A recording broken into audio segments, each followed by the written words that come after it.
Welcome to Talk Tickers, your deep dive into the latest earnings calls. Uh-huh. Today, we're digging into the 9-month 2025 results for a major global utility. And, well, the commentary was pretty interesting. Yeah, it really felt like they weren't just talking scale, but also, stability and managing risk. Exactly. So our goal here is to pull apart those big financial wins, the strategy updates, think offshore wind, data centers, the whole lot. And really try to uncover what's driving this confidence. Right. Because they're actually accelerating their targets. Right. We want to cut through it all and give you the key takeaways fast. And the big picture.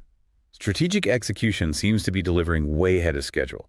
A strong beat, fundamentally. Okay, let's hit the numbers straight away then. First 9 months of 2025, really robust performance. Yeah. Reported net profit came in just over 5 billion euros, 5,037 million to be precise. And the quality of that profit is what's interesting. Yeah. If you look at the adjusted figure, stripping out some one-offs, it jumped 17%. Yeah. Or, well, even if you adjust for a non-cash thing in the U.S., it's still up 8%. Solid growth. And EBITDA, operating income. Over 12.4 billion euros. It's a massive operation. So what's pushing this? What's the main engine? Oh, clearly the networks business, no question. Right. That segment alone, its EBITDA surged 26%.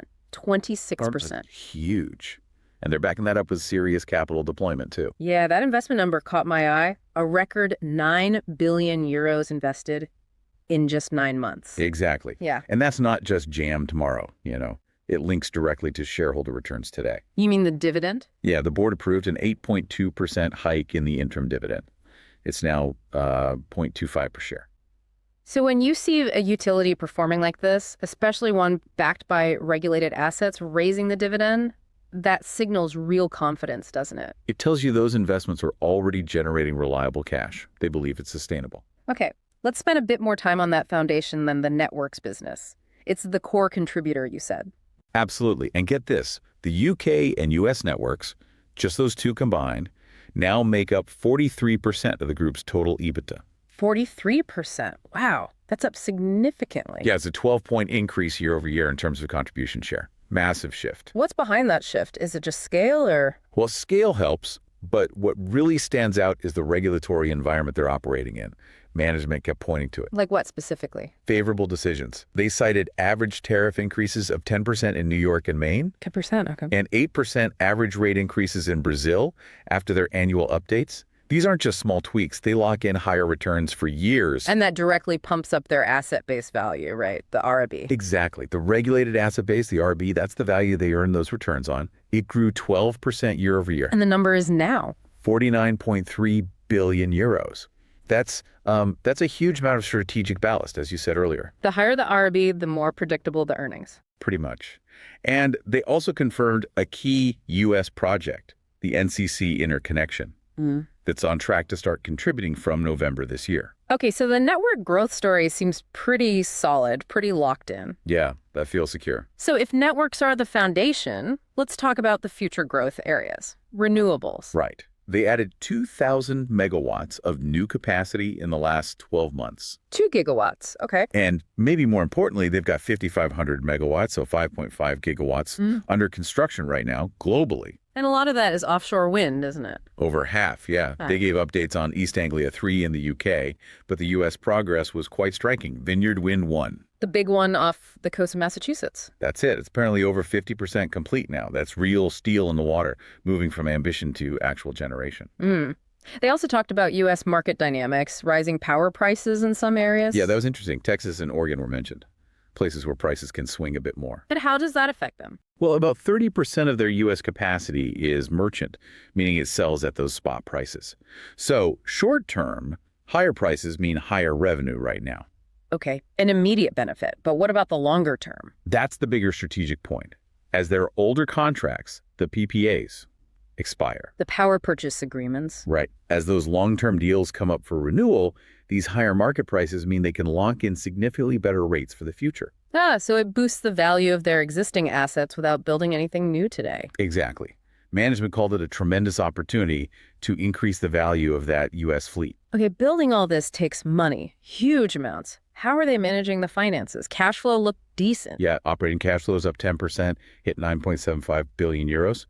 But the key thing was how they managed debt alongside that record 9 billion investment spend. Right. How did they square that circle? Proactive balance sheet management. They did 8 billion euros worth of what they call asset rotation. Which basically means selling off stakes in projects. Yeah, selling minority stakes, usually in mature projects where the risk is lower, to partners.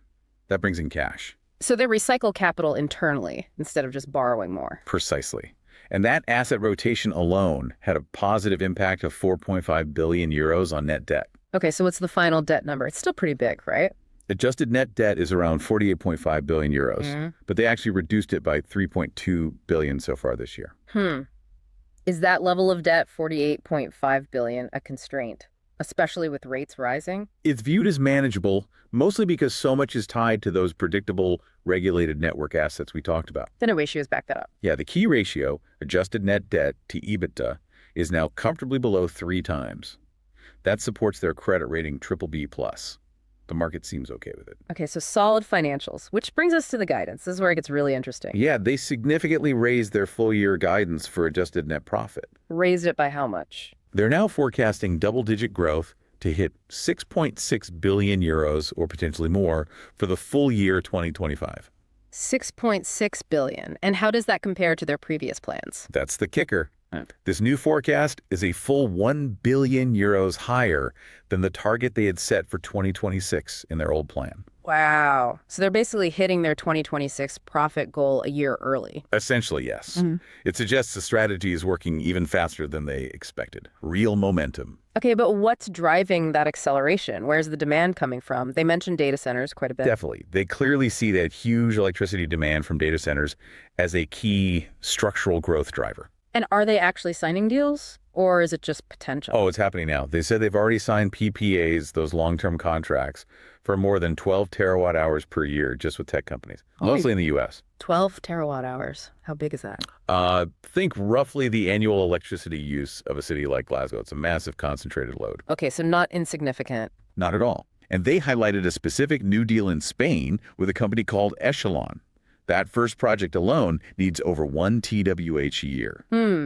This connects to their storage strategy too, doesn't it? Handling all this new demand, especially from renewables. Absolutely. Management made a big point about their existing storage capacity, 120,000 megawatt hours. That sounds enormous. What kind of storage is it? Mostly pumped hydro. And that's crucial. It's long duration, and critically, it provides synchronous energy. Okay, break that down. Synchronous energy, why does that matter? Right, so ELI5 time, synchronous generators, like hydro or traditional turbines, spin in sync with the grid's frequency. They provide inertia. Inertia, like physical momentum. Kind of, yeah.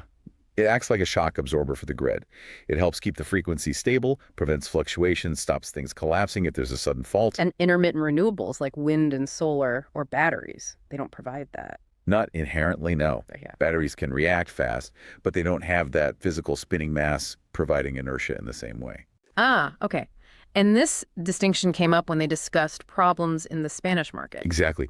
Management basically linked recent blackouts or grid instability there to a lack of this essential synchronous energy in the system overall. And that hit their results.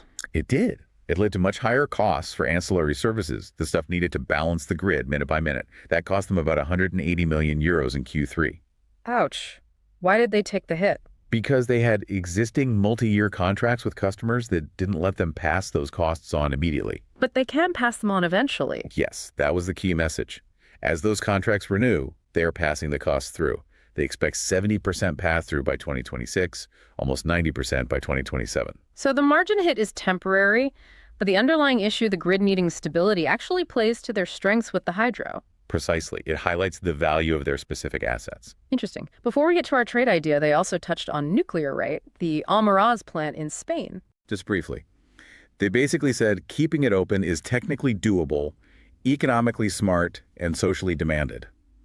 But the final decision is up to the central government. So reinforcing that focus on large-scale, stable generation assets. Yeah, it fits the narrative. Okay, perfect lead into our This Is Not Financial Advices segment. Let's do it. So based on everything we've heard, especially that Q&A point about synchronous energy being vital after the blackouts, there seems to be a clear strategic angle here. Yeah, the idea revolves around stability. Pure play renewable generators, especially those relying only on intermittent sources, face risks that this kind of integrated utility with massive hydro storage just doesn't. So the pitch. It's a conviction play on that difference. Go long this utility Okay. and hedge it or play the differential by shorting pure play providers of short duration battery storage. Interesting. So long the integrated utility with hydro, short the battery only, guys. What's the core thesis? Simple, really. We're betting that regulators and politicians, especially in Europe, after seeing instability, will increasingly value and pay a premium for large-scale, long-duration, synchronous storage assets. Right. Like that 120,000 milliwatt of pumped hydro this company controls. And that value, that premium, won't apply to the shorter duration battery market in the same way. We think that market risks becoming more commoditized. The regulatory stability premium will stick to the assets that provide genuine grid inertia and long-duration backup.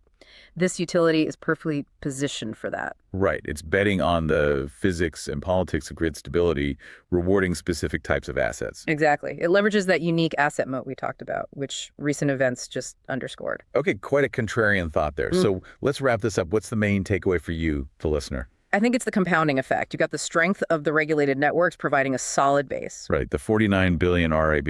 Yeah, and that's combined with really clear strategic execution on integrated assets.